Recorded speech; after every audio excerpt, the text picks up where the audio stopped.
لو أنزلنا هذا القرآن على جبل لرأيته خاشعا متصدعا من خشية الله وتلك الأمثال نضربها للناس لعلهم يتفكرون. فقال رسول الله صلی اللہ علیہ وسلم خیرکم من تعلم القرآن وعلمہ. محترم دوستو، بزرگوں، دنیا میں سب سے بڑی نعمت جو اللہ تعالیٰ نے ہمیں دی ہے ایمان کی دولت دی ہے، اور ایمان کی دولت میں اور ایک نعمت اللہ تعالیٰ نے قرآن پاک دیا، کلام اللہ دیا. قرآن کو قرآن اسی لیے کہا جاتا ہے کہ اس کو پڑھا جاتا ہے.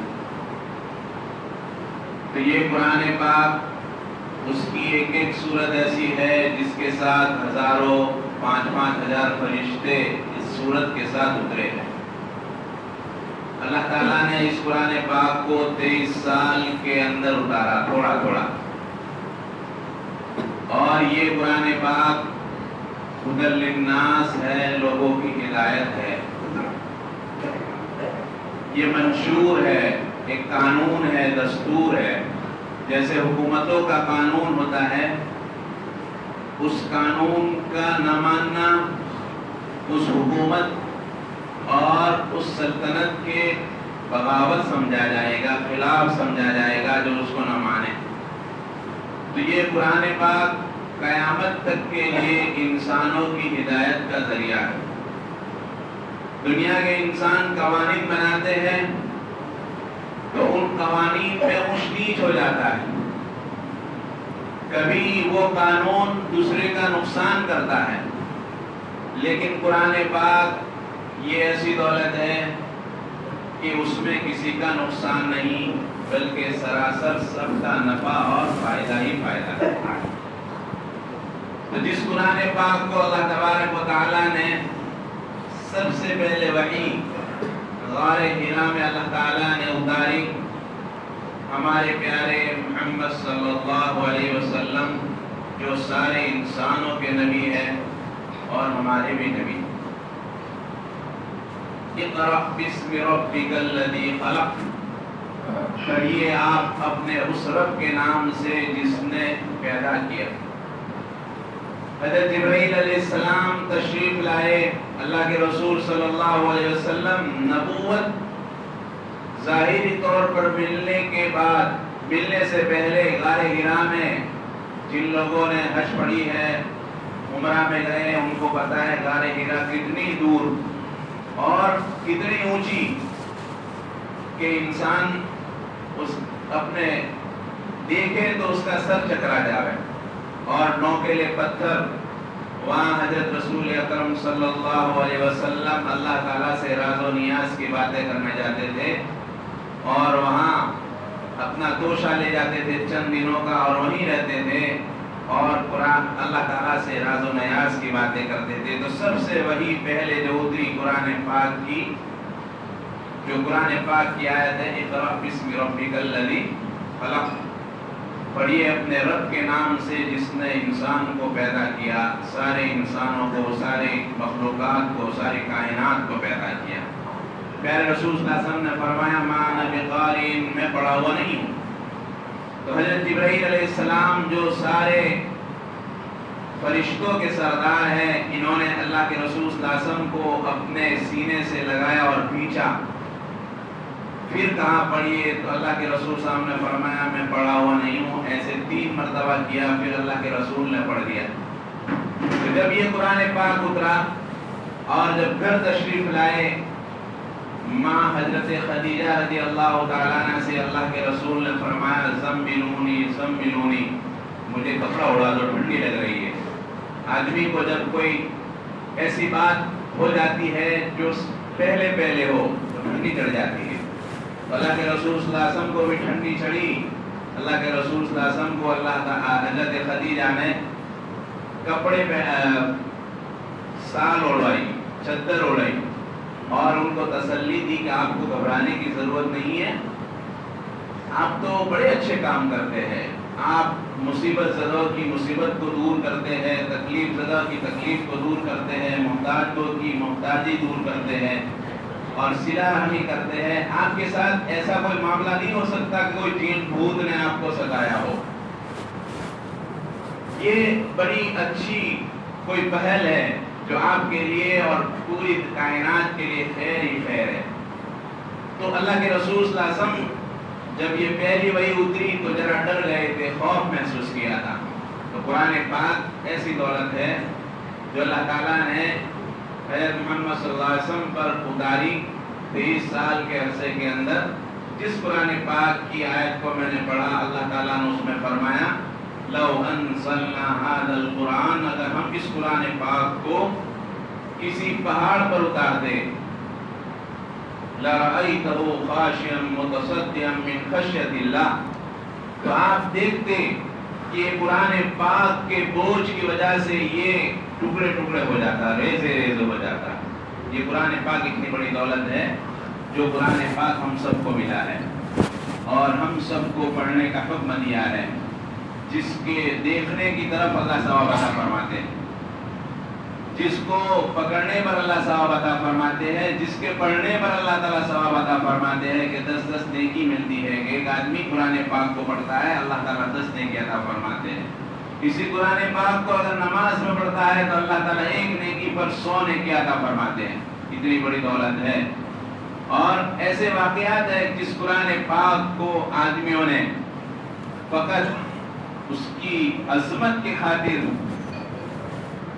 رات کو جاگے رہے، سو نہیں گئے، تو اللہ تعالیٰ نے ان کو ایسی حکومتیں دی ہے، 800 سال تک اللہ نے ان کی اولاد میں حکومت دی ہے۔ جو ہمارے ترکی کا ارطغرل بادشاہ ہے، یہ جب اپنے شیخ کے پاس جاتے ہیں اور اپنے شیخ کے پاس ان کو شیخ اب کمرہ دے دیتے کہ یہاں سو جائیے، لیکن جب دیکھتے ہیں کہ میرے اوپر قرآن پاک رکھا ہوا ہے تو پوچھا یہ کیا ہے، کہاں یہ قرآن پاک ہے؟ تو اس قرآن پاک کی عظمت کے خاطر پوری رات کو سو نہیں گئے کہ جہاں میرے رب کا کلام ہو میں کیسے سو سکتا ہوں۔ اور جب اس عظمت کے خاطر سوئے نہیں تو اللہ تعالیٰ نے اسی رات میں خواب میں دکھلایا کہ جب تھوڑی آنکھ جھپکی، آنکھ کا ایک جھونکا آیا، ایک نیند کا جھونکا آیا، اللہ تعالیٰ نے ان کو بتلایا کہ ان کے سینے سے ایک درخت نکلتا ہے اور وہ درخت پوری دنیا میں چھا جاتا ہے۔ ان کے شیخ نے کہا تھا کہ اللہ تعالیٰ تمہیں حکومت دے گا، ایسی حکومت دے گا جس کی وجہ سے آپ کی حکومت 4 دام میں پھیلی ہوئی ہوگی۔ تو یہ عظمت تھی، قرآن پاک کی عظمت تھی، تو اللہ تعالیٰ نے حکومت دی ہے۔ یہ قرآن پاک ایسی دولت ہے جو اس کی عزت کرتا ہے، عظمت کرتا ہے، اس کی باتوں پر چلتا ہے، اللہ تعالیٰ ان کو پوری دنیا میں رفعت عطا فرماتے ہیں۔ خود حدیث پاک میں بھی ہے کہ یرفعون بها اقواما، اس قرآن پاک کے ذریعے اللہ تعالیٰ بہت سی قوموں کو بلند فرماتے ہیں، ویدعون بها اقواما، کہ اس کے ذریعے بہت سو کو پست فرماتے ہیں۔ جو قرآن پاک کی باتوں پر عمل نہیں کرتا اللہ تعالیٰ ان کو پست فرما دیتے ہیں، ذلیل فرما دیتے ہیں، چاہے وہ پھر اللہ والوں کی اولاد میں ہو، لیکن اللہ والوں کی باتیں نہیں مانی اور انہوں نے قرآن پاک کو پسے پشت ڈال دیا، اللہ تعالیٰ ان کو پھینک دیتے ہیں اور نیچے پڑے ہوئے لوگ ہوتے ہیں، لیکن جب اس کی عظمت ان کے دلوں میں ہوتی ہے، اس کو لے کر چلتے ہیں تو اللہ تعالیٰ ان کو بلند فرما دیتے ہیں کہ لوگ ان کو آنکھوں پر بٹھاتے ہیں۔ حضرت عمر رضی اللہ تعالیٰ عنہ،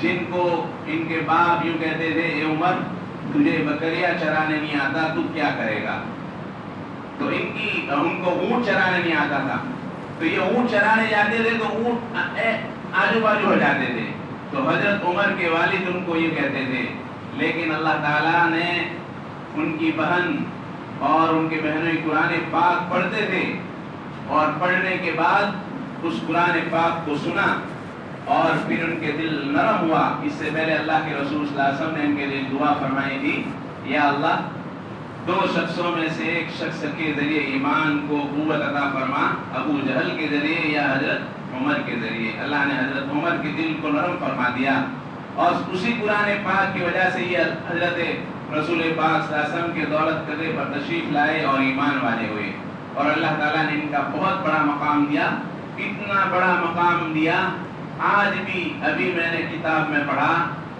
کہ حضرت عمر کا نام چند شرائط کے ساتھ لکھا جاتا ہے تو اس گھر سے جنات اور جادو بھی ختم ہو جاتا ہے۔ کتنی بڑی ان کا نام کی برکت ہے۔